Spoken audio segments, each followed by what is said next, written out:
Matapos hindi pagbigyan ang interim release, sunod na ibinasura ngayon ng pretrial chamber ang jurisdiction challenge ng kampo ni dating Pangulong Rodrigo Duterte. Kaya tila nabunutan ng isa pang tinik ang mga pamilya ng mga biktima ng extrajudicial killings ng Davao Death Squad at War on Drugs at kanilang mga abogado. Ang pagbasura kumbaga ng jurisdiction challenge ng depensa ay nagbibigay daan din para sa pagpapatuloy ng investigasyon dun sa pangkalahatang war on drugs at kumbaga nasisigurado na natin na pwedeng mag-issue ng warrant of arrest laban sa iba pang co-perpetrator ni Duterte. Sa 32 pahinang dokumento, tumanggi ang korte na ipagpaliban ang pagdedesisyon at tuluyan itong ibinasura ang kwestiyon sa jurisdiksyon ng ICC.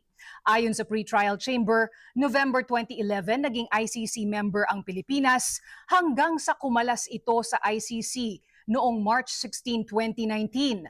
Sa tingin ng korte, hindi nawawala ang jurisdiksyon nito sa mga krimeng nangyari sa loob ng panahong ito na basehan ng kasalukuyang kaso.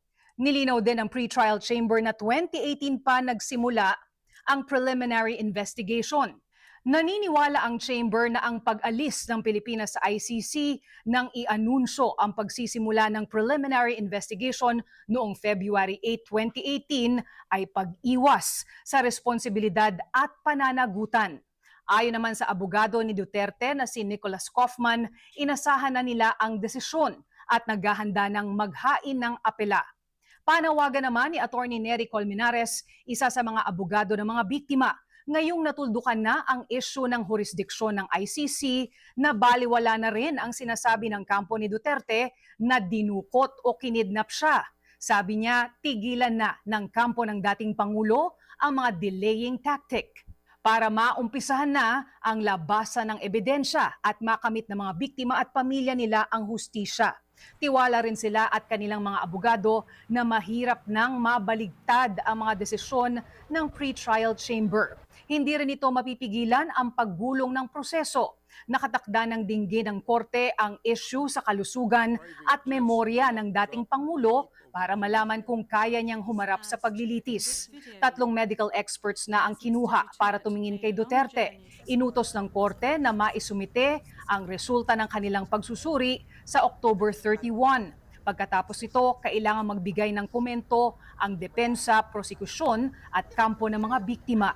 Kailangan magkomento by November 5. Mabilis ang mga deadline. Kaya umaasa kami na after ng November 5, kahit paano ay maisasara yung tanong bago matapos ang taon kung fit or not to stand trial.